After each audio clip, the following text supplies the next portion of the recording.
booths with one another. We condemn those who disagree. We refuse to listen. We even justify interrupting a speech because it is probably morally more important to drown someone out than allow what you believe to be the truth to be said. In the presence of these moral absolute, our commencement speaker today, since 1984, a member of the law school faculty at Harvard, has shown uncommon courage. He has taken on affirmative action, the language of race, interracial intimacy, the Obama presidency. He has been entirely unafraid to stand in the debate and take an unpopular position. One of America's leading public intellectuals, who was educated at Princeton, Oxford, and Yale, and he clerked for Thurgood Marshall. It is with great pleasure and thankfulness that I introduce our commencement speaker today, Randall Kennedy.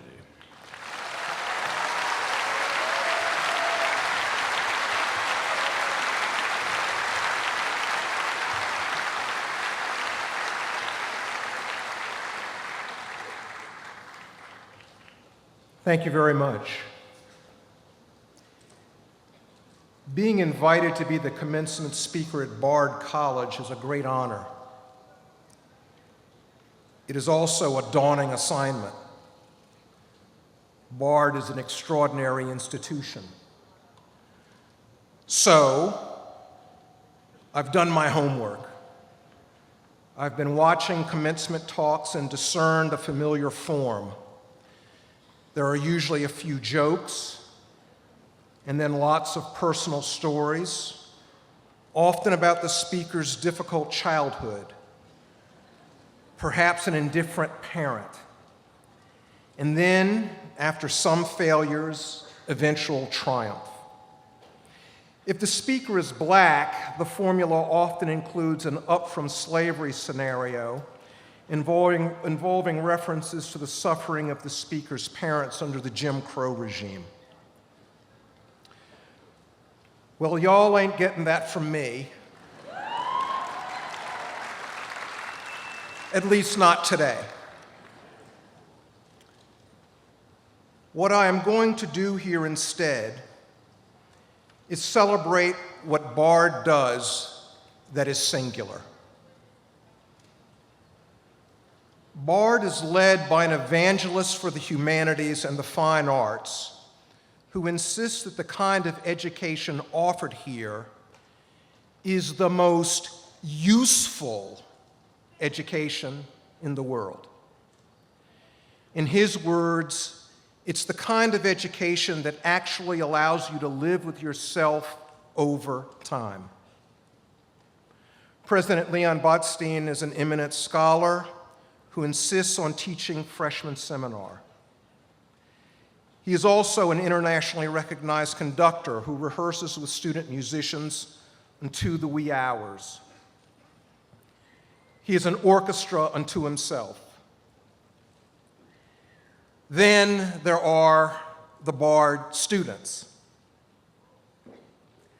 Their energy, your energy, sophistication, and offbeat adventurousness is legendary. A couple of days ago, at my home institution, Harvard Law School, there was a Bard student who graduated. I knew him quite well. He was in my contracts class. Daniel Severson, wonderful student, one of the best students I've encountered in many years, a Bard student. Then in just the past 24 hours, while I've been here socializing with people, I've heard in casual conversations about students, and I'm going to mention quickly just a couple. Angie Del Orcam, who's going to be on a Humanity in Action Fellowship, is going to study human rights in Amsterdam, Berlin, Copenhagen, Sarajevo, and Warsaw. Tamsin Elliott, who's going to leave her harp and her conservatory training behind for a while to learn Georgian chant in Tbilisi. Then I heard about David Bull, who is going to do lighting design on Broadway. And there were others and others and others, just doing extraordinarily interesting things. BARD is based here in Annandale-on-Hudson, but it spreads its vision all over the world. On its campuses in Berlin, St. Petersburg, Vilnius, Bishkek, and Jerusalem, including the first dual degree program between American and Palestinian institutions of higher education.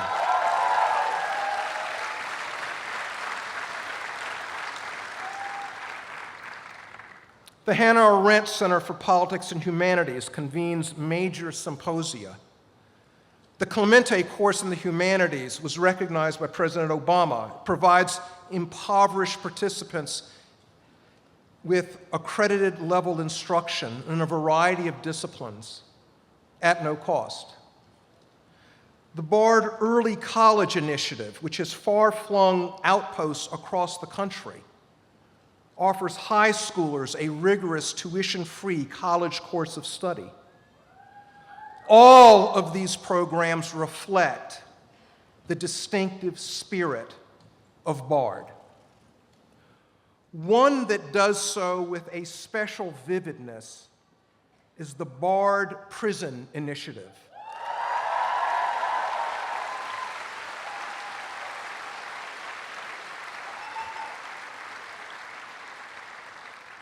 The BARD Prison Initiative, the BPI, started by a BARD student while still in college here. The BPI enacts BARD's uncompromising attachment to intellectuality and creativity, conjoined with passionate attentiveness to social justice.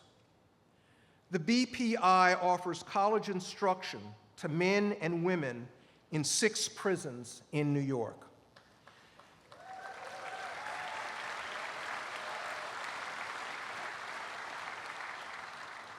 It enrolls about 300 participants yearly and offers some 60 courses per semester. Since 2001, it has awarded several hundred associate or bachelor degrees. The inspiration for similar programs at other colleges and universities, including Wesleyan, Grinnell, Goucher, and Notre Dame, BARD's program remains the largest in the country. The BPI is a response to the linked disasters of mass incarceration, ruinous conditions inside of prisons, and vindictive policies that brand and marginalize the formerly incarcerated. The National Research Council of the National Academies informs us that in 1972, the United States incarceration rate, the number of inmates in prisons and jails per 100,000 people, stood at 161. That is, for every 100,000 people in America, 161 were incarcerated. By 2012, the incarceration rate had jumped to 707 per 100,000, an increase of over 300%, a rate 5 to 10 times higher than rates in other advanced industrialized democracies. Although the United States contains about 5% of the world's population, it cages close to 25% of the world's prisoners, over 2 million. This unprecedented uptick in incarceration arose as a consequence of public revulsion against criminality and politicians' efforts to address, channel, and exploit that popular anger through wars on drugs, crime, and disorder. Those campaigns brought in their wake longer prison terms and mandatory minimum sentences. At its best, the incarceration binge was a well-intentioned but mistaken effort to obtain increased safety through massive doses of incapacitation and deterrence.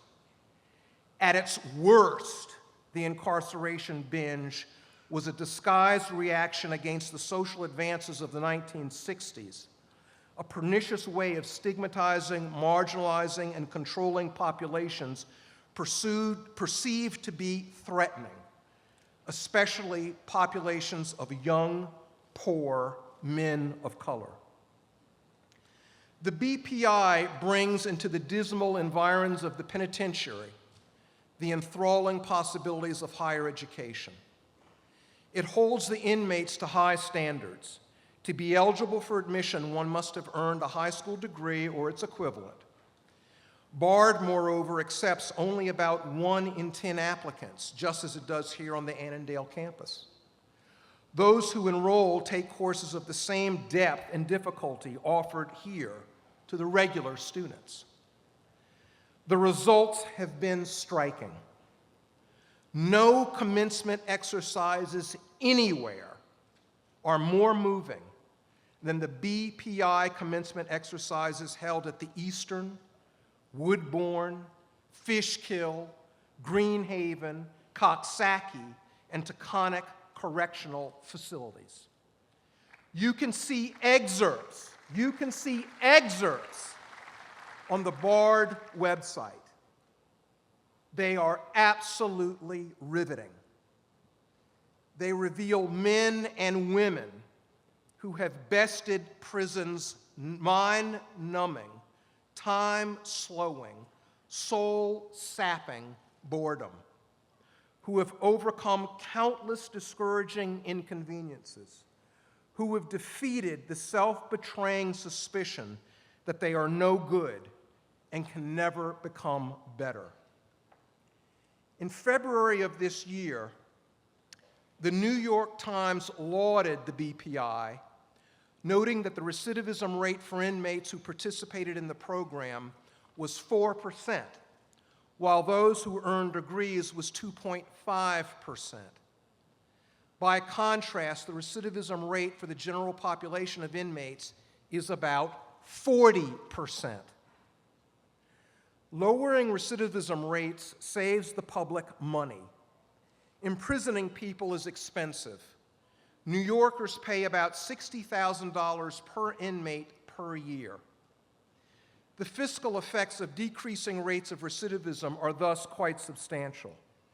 The Times reported that for every dollar spent on prison education, the public saves $4 to $5 on re-imprisonment costs.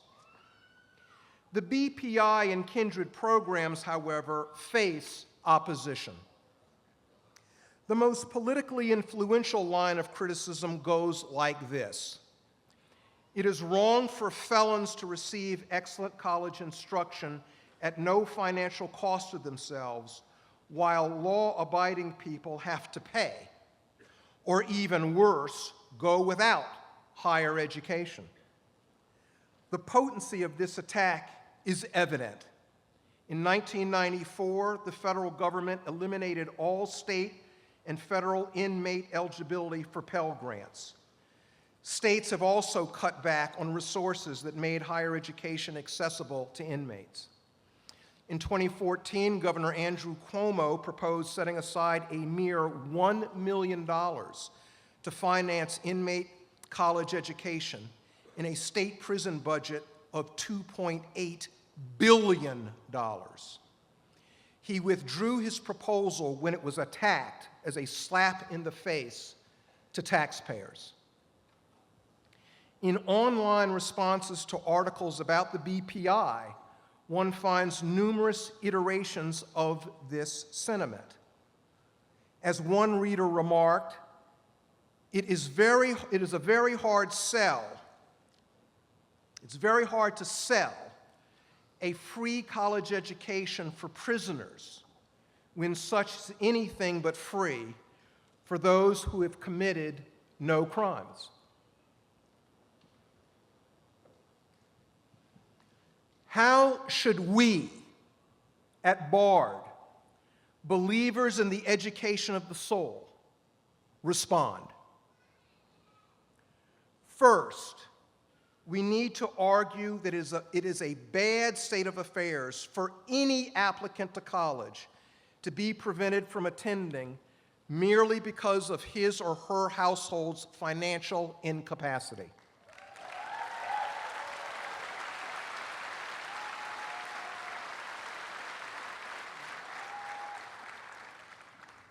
That is an affront to our society's professed aspiration to equal opportunity.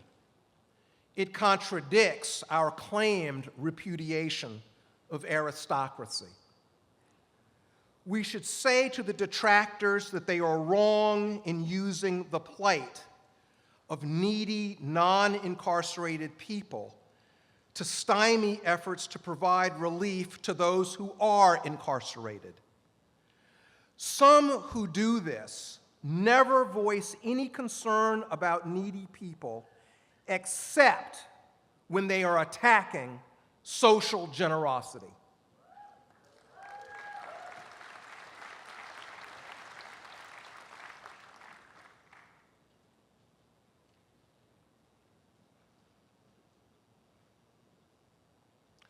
Another response has to do with what the BPI offers to Bard.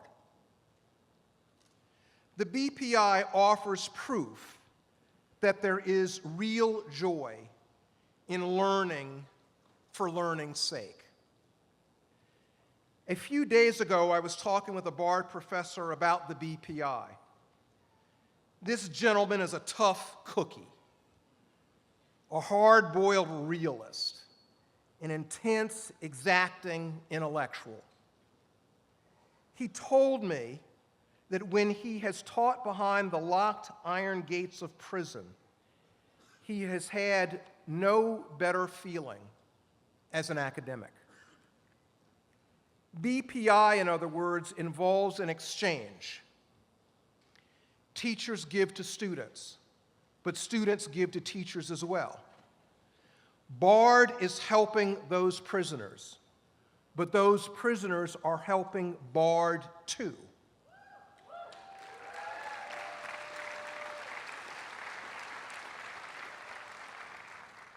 Infusing it with ideas and motivations and experiences and perspectives that would otherwise be missing. Outside of prison, in the free world, purveyors of higher education talk about the glories of non-instrumental intellectual engagement. But the omnipresence of the market, the lure of vocational ambition, the pervasiveness of desires for upward mobility put into question the sincerity of professed commitments to liberal education. Prison clarifies matters. The person facing years behind bars after graduation, who nonetheless seeks to learn German for the thrill of reading Kant in German, is a person whose actions and circumstances bespeak a bracing commitment to learning for the sake of learning. Educating prisoners is a cost-effective method of reducing recidivism. This is an important consideration. Diminishing rates of re-imprisonment not only benefit public budgets, it also saves past offenders from further misery behind bars. As we have seen, though, the recidivism point is not the only argument to make. Graduates,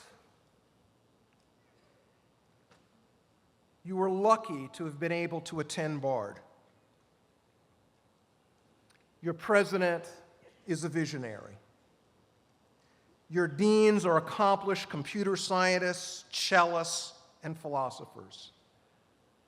You have been taught by devoted professors. You have been wonderfully prepared to pursue all sorts of endeavors. You will be artists, scientists, teachers, intellectuals, entrepreneurs, and all sorts of other things.